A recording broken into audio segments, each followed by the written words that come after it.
now need that the government is involved in various efforts towards bringing in agricultural equipment, and we are working with both the Central Bank of Nigeria. We are working under the More Food Program in collaboration with the government of Brazil, and we are also working with a few other such companies to bring both highly. What you ready, Abi? No, not ready. Okay. So under these various programs, the CBN, with More Food Program, with one or two other companies that are, recently we just got these handheld tractors. I don't know if you are aware of it. Yeah, for our women who are into vegetable farming, just to support small scale farmers and so on and so forth. Handheld tractors, yes, with all the attachments, the trailer, the reach, everything attached to it, exactly. And we are distributing them through the Ministry of Women Affairs to our women in vegetable around Akinyele area, and some of those Akufo, Akinyele, Ogomosho too, around the Koyi. There's a dam there, and so on. So we are also going to massive mechanization, acquisition of equipment, as well as training, even though it has not started, but we have already put in place structures that when those equipment come, we are training our youth. I'm saying this because of the employment opportunities available to our youth. We are training them to become tractor operators and mechanics, because within the scheme of how we want to deploy the equipment, there will be various stores and workshops located in the 5 agricultural zones in Oyo State. So we are already building that up in readiness for when the equipment comes in. Focusing more on youth employment. You must also have heard about this, our youth agricultural program that is based on what we call the Songhai model. I'm sure you remember the last time His Excellency visited Songhai. General Republic. Exactly. We are replicating that today at Awe, RCDC Awe.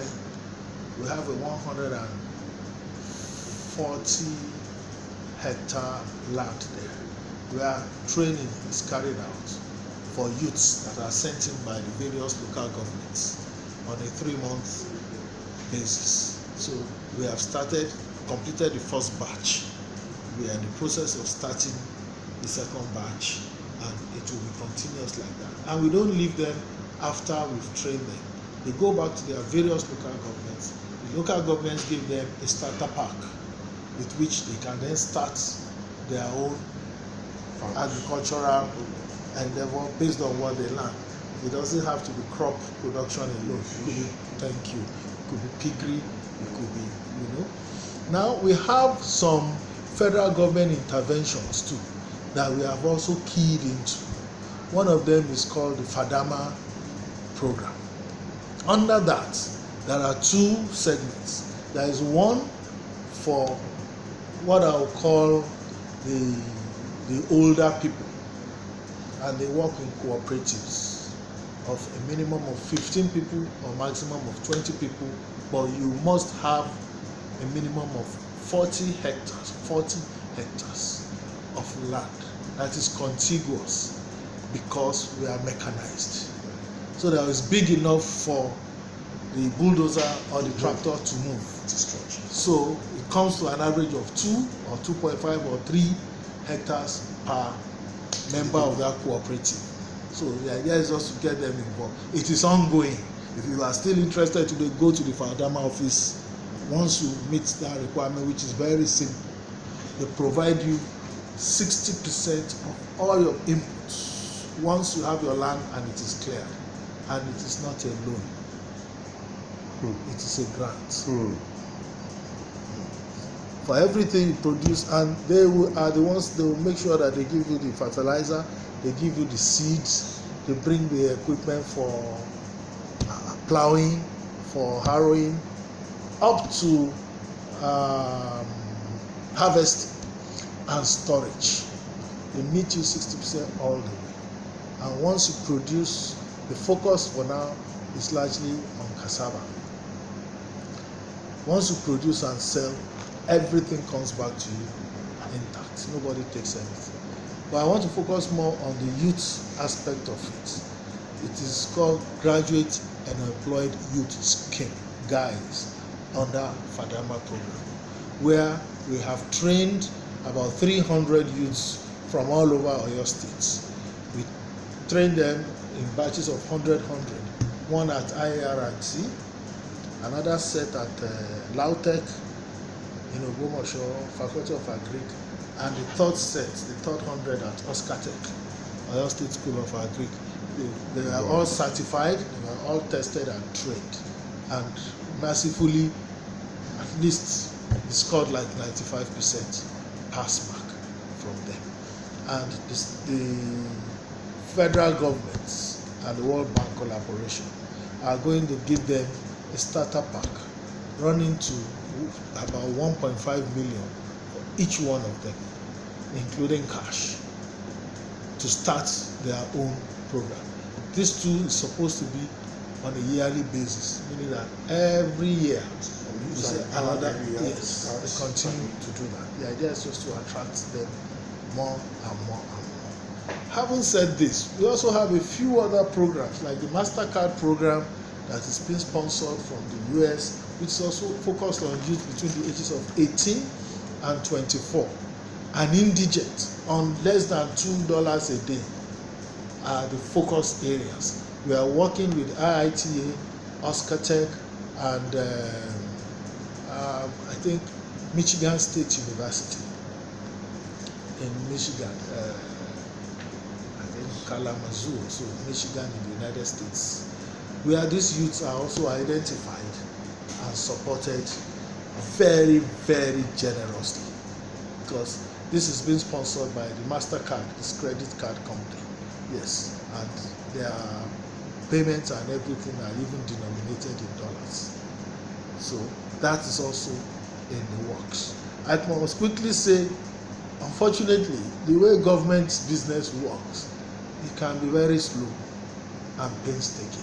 But once it takes off, we will all see the benefit, especially in agriculture. Agriculture is different from so many other things like wood. If you construct it today, everybody can see it. But this one takes time. So we just continue to, to be at it. So those are some of the things that we are doing in Oyo State. From there, from mechanization, we now go to seeds. We've also had a problem of the quality of seeds over time.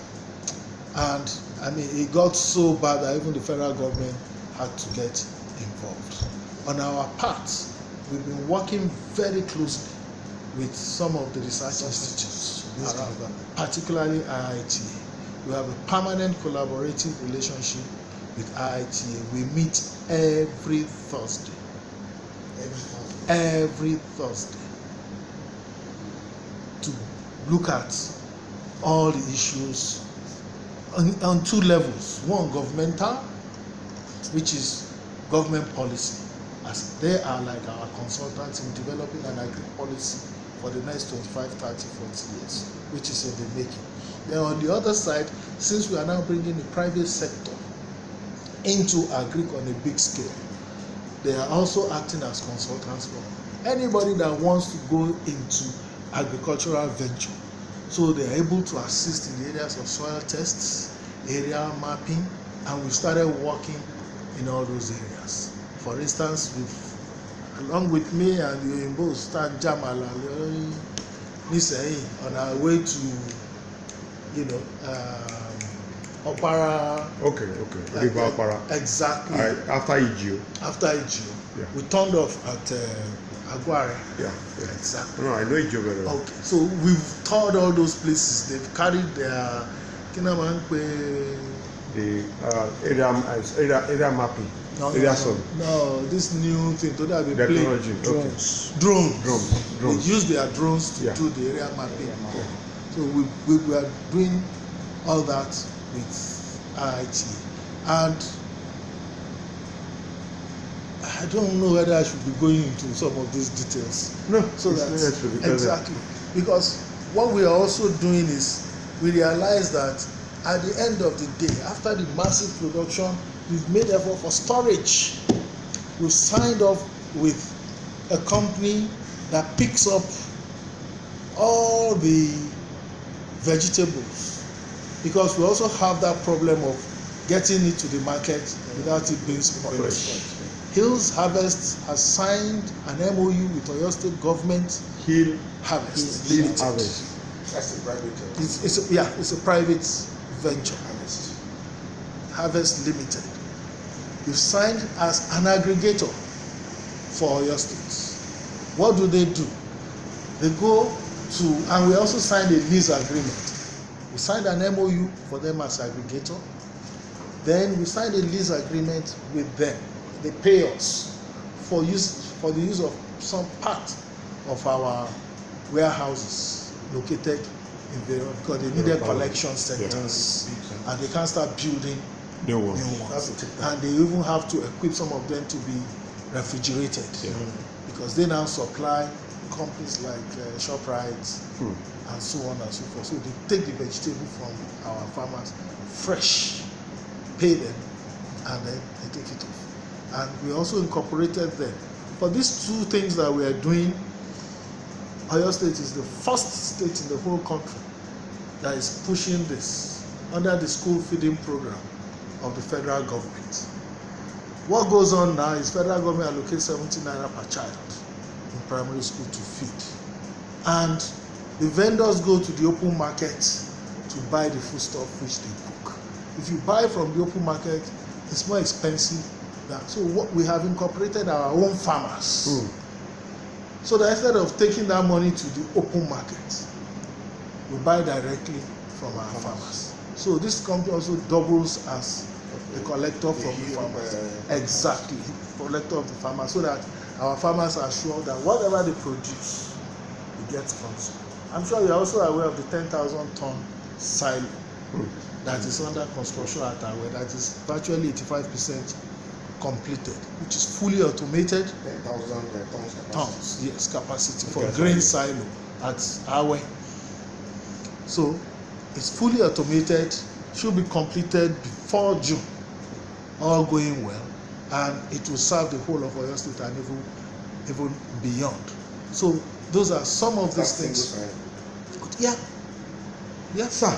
How does this now come to the common man? Because a lot of people who are food is expensive, we are hungry, you cannot. How does all this translate to the food on the table? The effect of everything that I'm saying is that by the time all these things are put into play, along what we call the agricultural value chain, we would have been reducing the cost.